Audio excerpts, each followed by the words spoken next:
Welcome to a bite-sized HIPAA Q&A video where we answer your questions about how HIPAA applies to your dental practice. We recently received the following question in our bite-sized HIPAA Q&A inbox. The writer says, I've read some recent headlines about potential updates coming to the security rule of the HIPAA law. How do you anticipate this affecting my dental practice? Well, thanks for the question. We haven't had any changes to HIPAA in a long time, so this is sort of a big deal in my world. Here's the bottom line.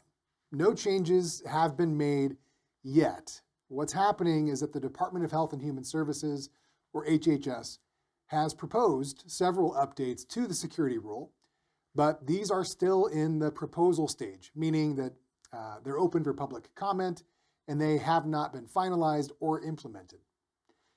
So these updates are designed to strengthen data security and reflect how much technology and the threats to it have evolved since that rule was last updated in 2013. I mean, think about it. The technology that you use in your office has likely changed a lot in the past 12 years. So the rules governing how to secure it should probably be updated too. So what are we exactly looking at here? Well, on the one hand, you could say that quite a bit is being changed. There are at least a dozen significant proposed updates. But on the other hand, if your practice and your IT provider has been diligently following industry best practices to ensure the security and privacy of your patient data, then these updates to the rule may have little impact. This is because HIPAA has always required covered entities to implement reasonable and appropriate administrative, physical, and technical safeguards for protecting ePHI. These proposed updates don't change that.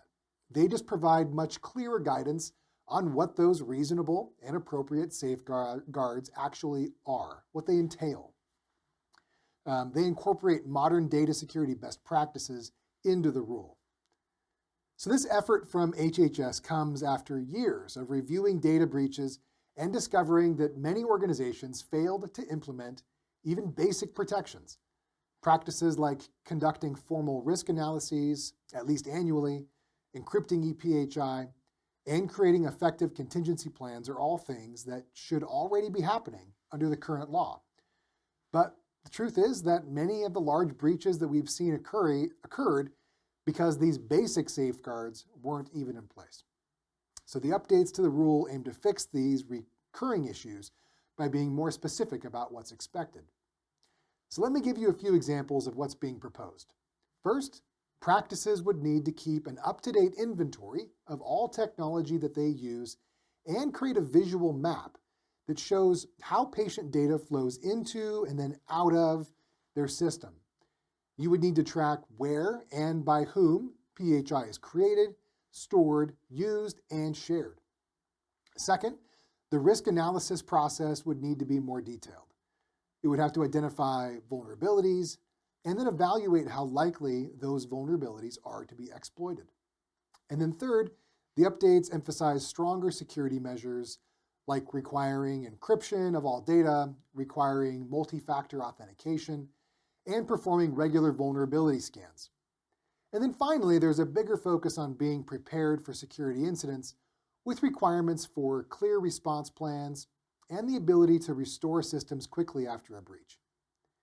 Now, one more thing that I should mention is that the changes would eliminate the distinction between addressable and required safeguards.